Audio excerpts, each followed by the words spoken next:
Is gender dysphoria.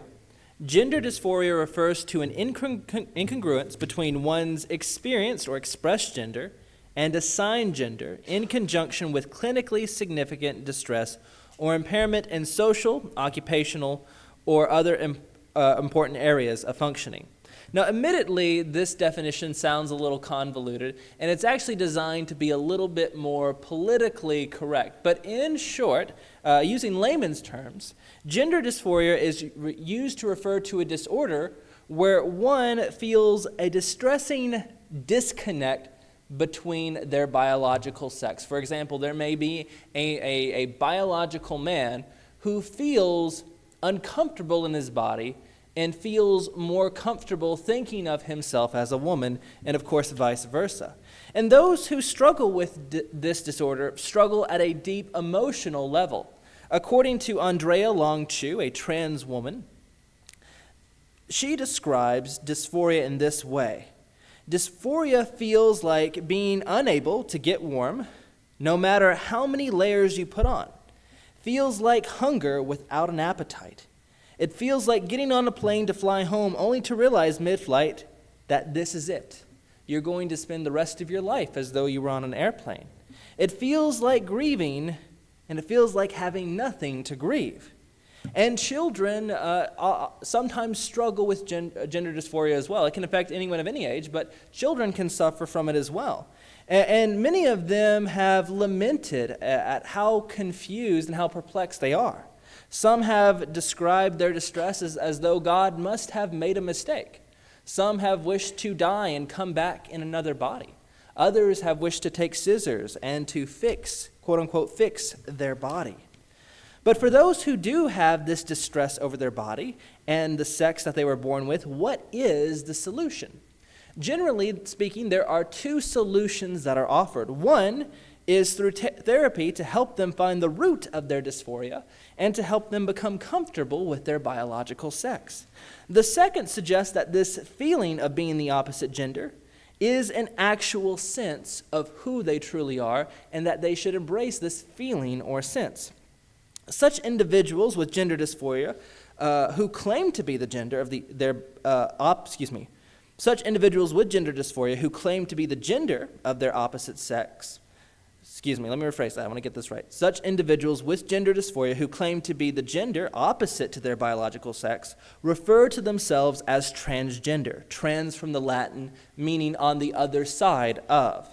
Now, in order to explore this very extensive subject, we will first consider the claims of the transgender movement and the claims made by activists as to how this should be understood, as well as the strategy that they advocate for those with this disorder.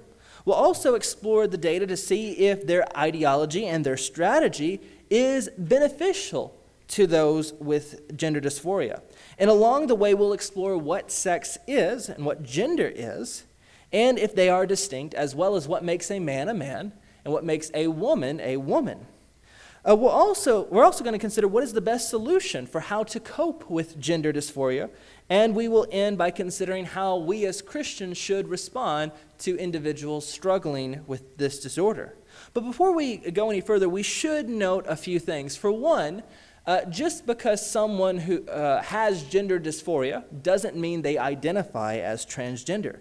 There are those who acknowledge their dysphoria and acknowledge their biological sex, even though they may feel disconnected from it. And there are others who embrace this feeling as a part of their identity.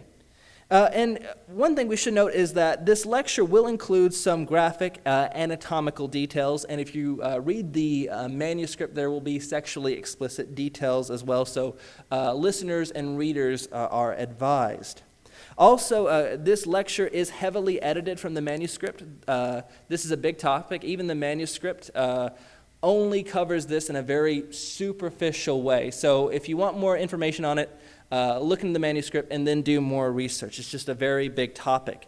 And because it's such a technical topic, and it's something that I think a lot of us are new to this idea. I can imagine many of us didn't grow up hearing about this. I'm going to stay pretty tight to my notes and make sure I say things in the most correct way possible. So let's begin. And before we begin by talking about the ideology of this particular movement, I want us to consider a scene from the 1990 film Kindergarten Cop, where Mr. Kimball, an FBI agent played by Arnold Schwarzenegger, is required to teach kindergartners as part of his undercover operation to find a dangerous criminal. As he is getting introduced to his class, one of the boys, probably about 5 years old, stands up and announces, "Boys have a penis and girls have a vagina." And this, of course, induced the laughter of the class, and of course the audience is going to see the film, and it induced the discomfort of Arnold's character. However, the reason that people laughed at this in theaters was not because it was an inaccurate statement, just because it broke social decorum. This is not something we normally talk about, usually, in public. And throughout the 90s, and even in recent history, no one would have disagreed with that statement or felt the need to clarify anything about what he said. But over the past 13 years, such notions of one's gender being tied to one's genitals or genetic makeup are now being presented as a primitive and naive way of looking at sex and gender. Admittedly, the idea that we would divorce sex or gender from biology or genetics is counterintuitive to how we have thought for a very long time. It's foreign to how most of the world understands these issues. But where do such ideas come from? Well, it appears that the original origin of this idea had its inception from the feminist scholar Simone de Beauvoir, who claimed in her book, The Second Sex, written in 1949, that women were not born but made. She felt that many of the aspects of womanhood today that had no real connection to biology, but that women have all these social conventions forced upon them from society. We also find that Judith Butler echoed the same ideas in her book, Gender Trouble, written in 1990. And she claimed that gender was more of a performance, much less something that was tied to biology. And John Money, who was the former professor of Johns Hopkins, he also advanced the idea that gender was a social construct without any connection to biology. And he was the first to use gender in this way in the academic literature. Now, if you want to consider the manuscript of some of his quote-unquote studies to come to this conclusion, you'll see very quickly that he's closer to what we'd consider a sex offender versus an actual scholar. Now, I'm not saying that the current transgender movement agrees with all of their ideas, but the germ of the idea or the inception of these ideas where gender is detached from biology essentially comes from them, and it has evolved and mutated with some new facets. With this in mind, let's now consider the claims of the transgender movement as well as their use of vocabulary. In our common vernacular, sex and gender have been used interchangeably. We find this in both professional and casual environments. And according to Dr. So, she says, from a scientific perspective, gender identity is basically synonymous with biological sex. I cite her throughout this lecture. I cite her in my manuscript. And I do want you to know that she is an LGBT activist. She shares very little of our values. And so I think it's very important to note her as a scientist is acknowledging this as well. But with the growing influence of gender theory, it is common for people today to make a heavy distinction between biological sex and gender, and how many of the stereotypical trappings of manhood or womanhood are just social constructs. They have no root in biology. And it's not uncommon for some to say, just because you are physically male, it does not mean it doesn't mean that you can also be a woman. This is why trans activists often claim that men can have periods and that men can have babies. However, many have gone even further in suggesting that even our understanding of biological sex should not be attached to biology. The HRC, that is the Human Rights Campaign, they refer to a person's assigned birth sex. It is described as though sex is imposed upon a person instead of being recognized as a facet of their biology. And according to Dr. Deanna Atkins, she says, and now consider this and remember what you learned in high school. Notice what she says, and she's an activist for the trans community. She says, from a medical perspective, the appropriate determinant of sex is gender identity, that way you feel on the inside. And that gender identity is the only medically supported determinant of sex. She also says it is counter to medical science to use chromosomes, hormones, internal reproductive organs, external genitalia, or secondary sex characteristics to override gender identity for purposes of classifying someone as male or female. She argues that a person's inner sense of belonging to a particular gender, such as male or female, should be what determines their sex. And as Ryan Anderson observes, now biology itself is being considered a social construct imposed upon others. Thus, when someone is struggling with gender dysphoria, let's say there is a male who feels that they are a woman, they may come in contact with these ideas, and these ideas may resonate. They may say to themselves, well, I've always felt disconnected with my body, and maybe the reason is because I actually am a woman. Maybe, I don't really belong in my body the way that it is. And this is something that we should be mindful of as Christians, because often those with gender dysphoria at a psychological level experience a discrepancy between how they feel internally versus what they experience with their body. And modern gender ideology teaches them to embrace these feelings. Thus, they conclude they are what they feel. We as Christians should not confuse such persons with drag queens or someone who is dressing up or putting on a performance. People like this are seriously hurting and often confused and are desperate to find any way to feel comfortable in their own skin. But what is the solution for those who feel that they are a gender that is discordant with their biology?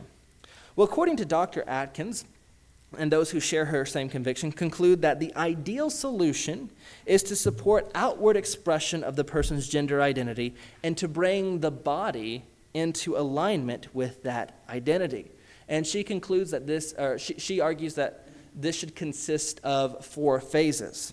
The first is a social transition, which might involve the changing of a person's name and their attire and their pronouns. The second step is through psychotherapy for addressing the negative impact of stigma and alleviating internalized transphobia. The idea is to begin the social transition, to go through therapy, to get them more comfortable with this idea, to build resilience for those who will push back on this. The third step is hormone therapy to feminize or to masculinize the body. And finally, the fourth step is surgery to alter primary and or secondary sex characteristics. So let's now consider the surgical solution that they often advocate is life-saving and necessary. For trans men, that is biological women who identify as men, the surgeries can include a mastectomy, a surgery that removes their breast, and such procedures have been performed in the U.S. on girls as early as 12. Bottom surgeries for women are more advanced, multifaceted, and very expensive. The phalloplasty involves creating a pseudopenis from a large section of tissue from another section of the body. And for trans women, that is biological men who identify as women.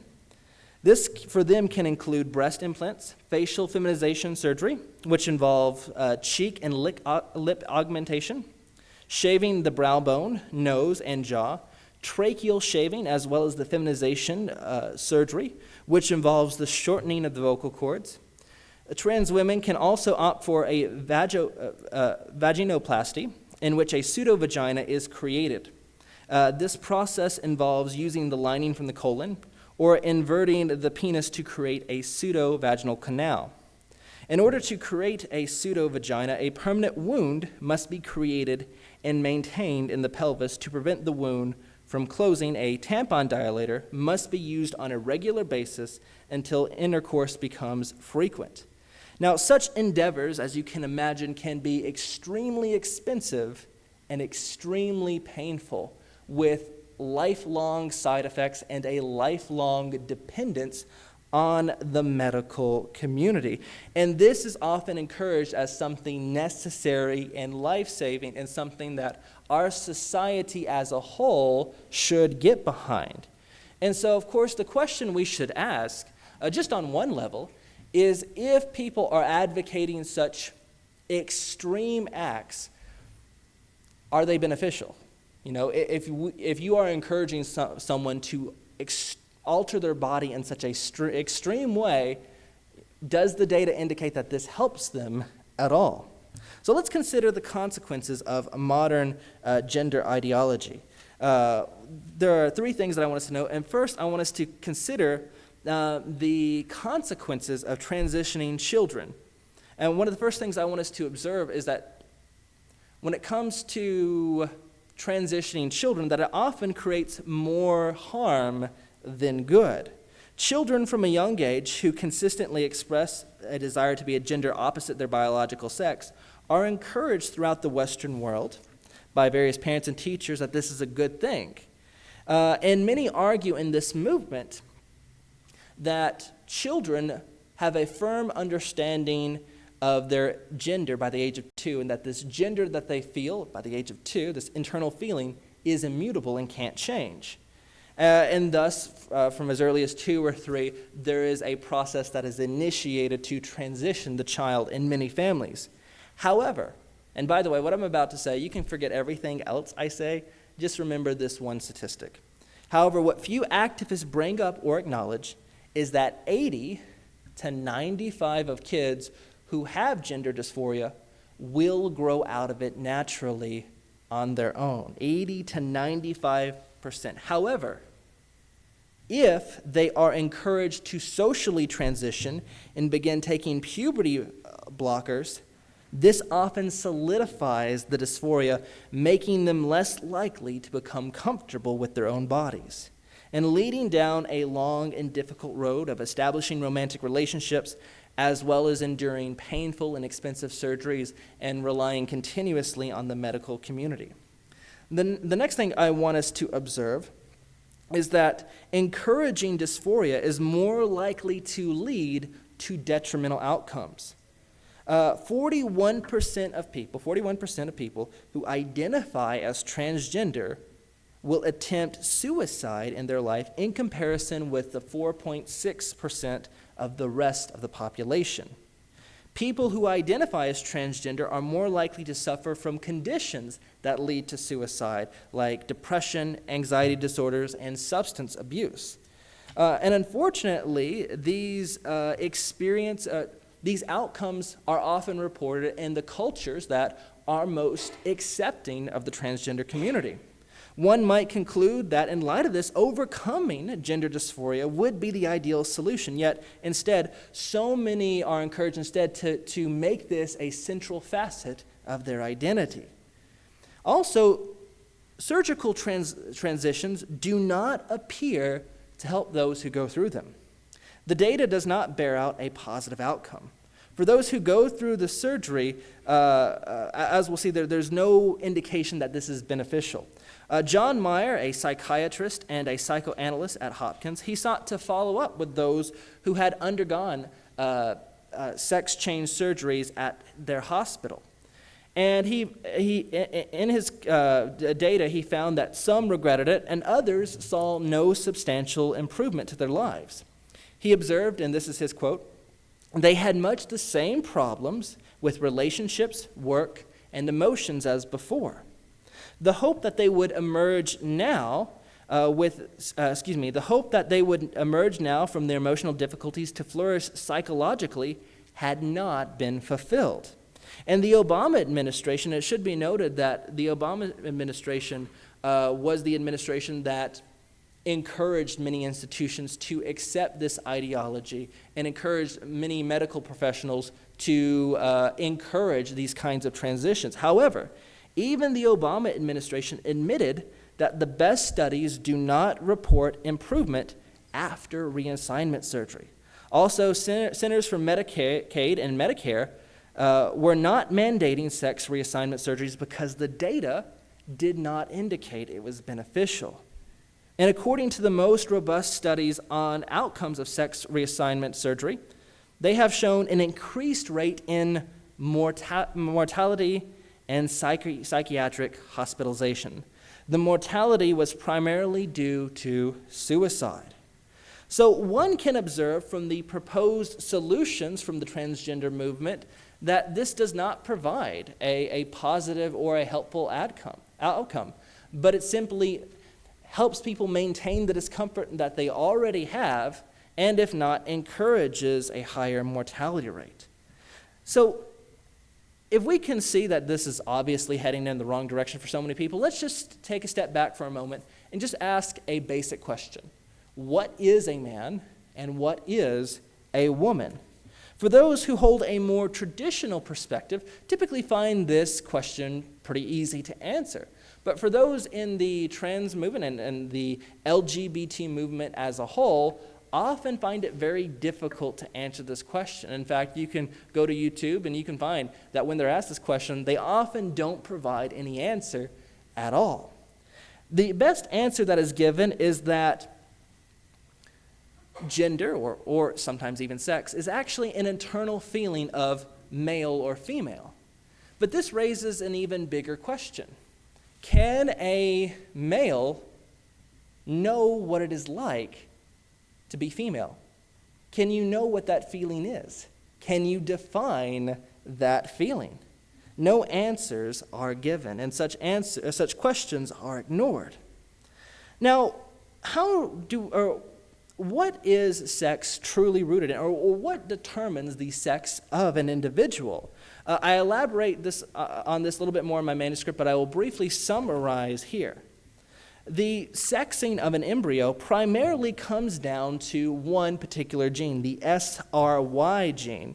And this gene is typically found in the Y chromosome. That's why people say XY for boys. There are rare exceptions where it can end up on the X and the embryo will develop as a male. But in short, the sexing and development of our biology is determined by this gene and whether or not the embryo can respond to it. And this one gene is not arbitrary, but it creates massive distinctions between males and females.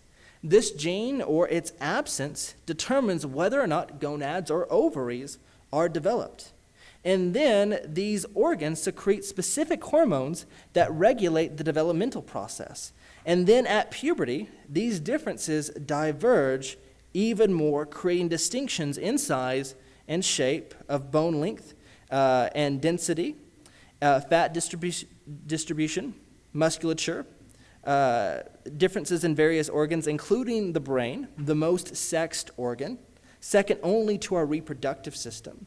And it affects our own experience of emotion, pain, how we see, hear, remember, and navigate, and even our natural proclivities, which can be observed from infancy.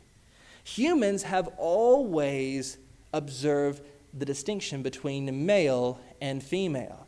It is probably one of the most important distinctions humans have ever made, or I should say humans have ever observed and recognized. And as we have progressed in our understanding of science and biology, we see that this distinction is made even in our genetics. However, to abstract the notion of what a man is or what a woman is to the feeling of less than 1% of the population has no basis in reason or logic.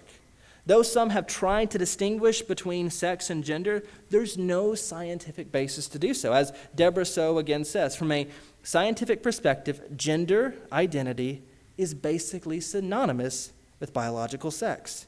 And even though biological sex can be clearly recognized, and we can note that it is something that is ingrained in our genetic makeup, why do some experience discomfort in their bodies? Why do some feel uncomfortable with the idea of being male or being female? That is a very large subject, and for time's sake, I've left that to my manuscript to explore. Part of the reason I'm not going to take time to explore it at the moment is because it really just depends on the individual. There are so many different things that can cause gender dysphoria. So if you wanted to explore that more, you can see the manuscript, or you can consider books like When Harry Became Sally by Rand Anderson, pages 93 through 116. But how should gender dysphoria be treated? Let's first talk about from a clinical perspective. And we'll consider an example of a disorder that I'm sure most of us are familiar with, anorexia nervosa. And anyone can have anorexia. You may have had it, you may have known someone who has. It can affect men and women.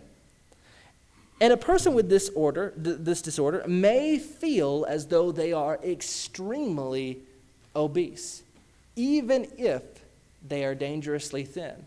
Even if everyone else can recognize they are dangerously thin. And when they are shown evidence to the contrary, at least for some, they deny it because they have this strong feeling inside that they are obese.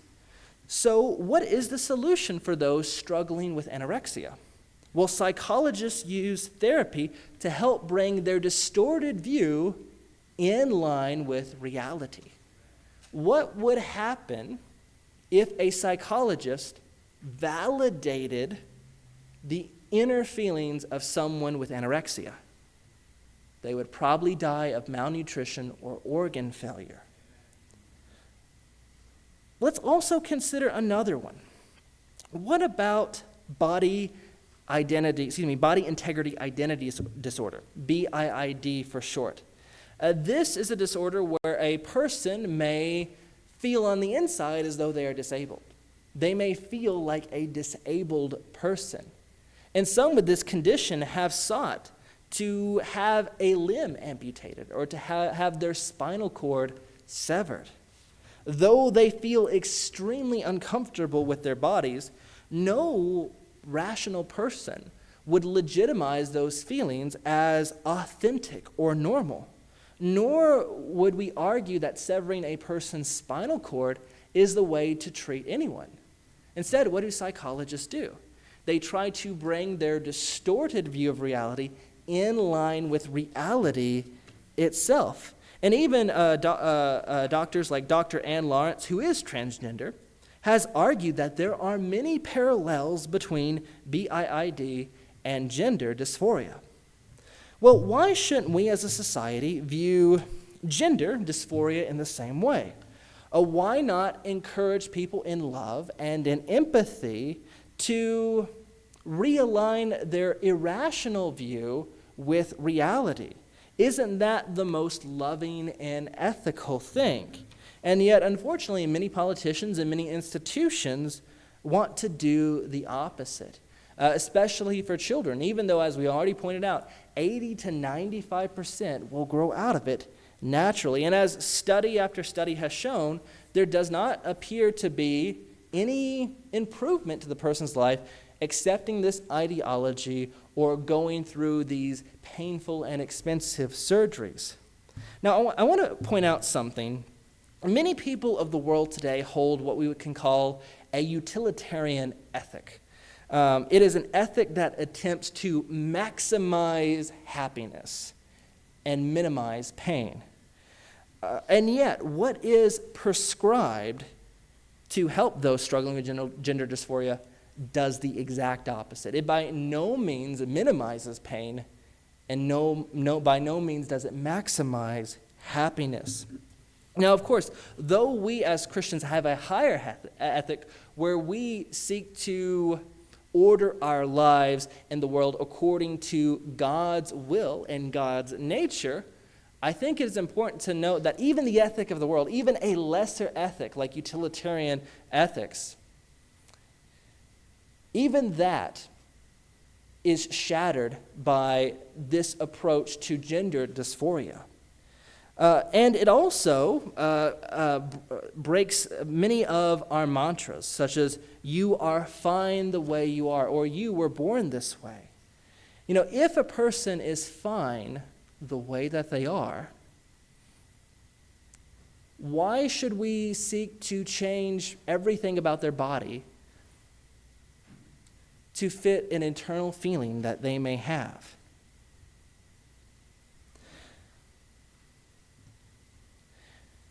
Now, one of the things that I've specifically done today is, now we're going to talk about some passages in a moment, but I want us to note that I haven't quoted a single passage thus far of Scripture. Now, as you can imagine, I'm pretty religious. After all, I'm here.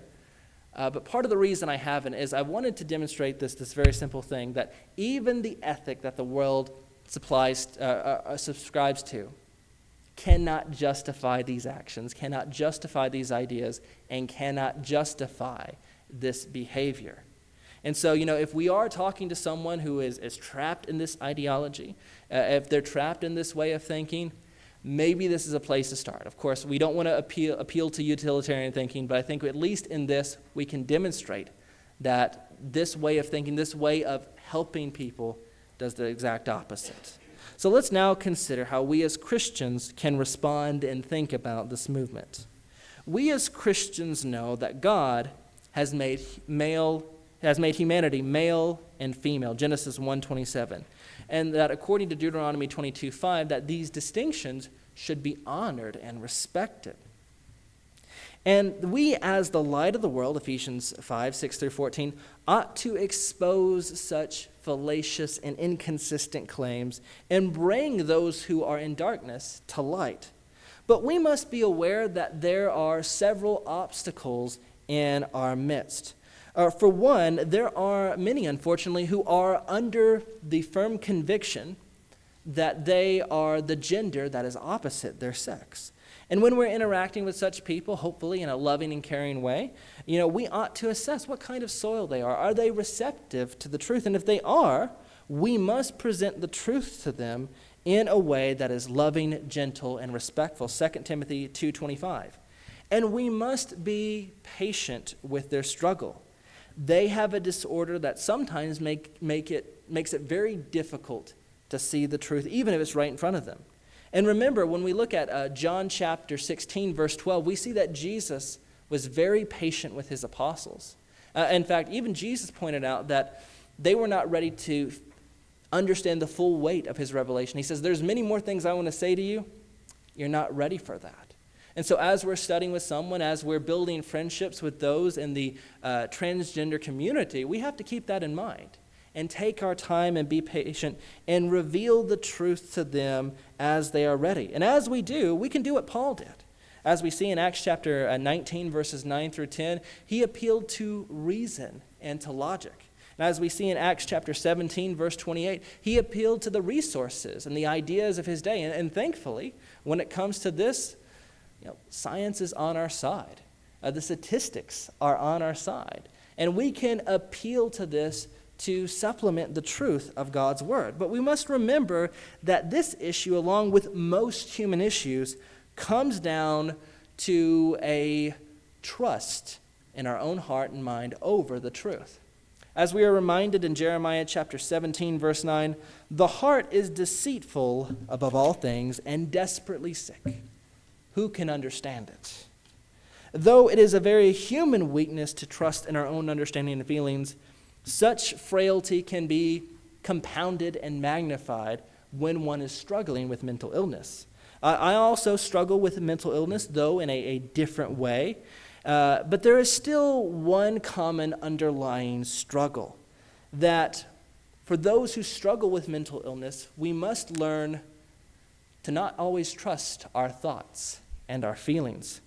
For more than a decade, I've had to train myself to distrust many of my thoughts and feelings, because I know that many of them do not come from a place of truth or healthy cognition. And it's the only way that I can live a happy and productive life, by learning to distrust my own heart and mind. And for people with gender dysphoria, this is something they have to learn, something we have to help them with. But it is an uphill battle, but it can be done. And it is only by this way of thinking can we learn to protect ourselves from our own subjective feelings and to shape our perspective and our understanding around God's will. This is something we must seek to cultivate in our own lives and in those whom we love. And as Solomon wrote in Proverbs chapter 3, verse 5, trust in the Lord with all of your heart and do not lean on your own understanding. Thank you.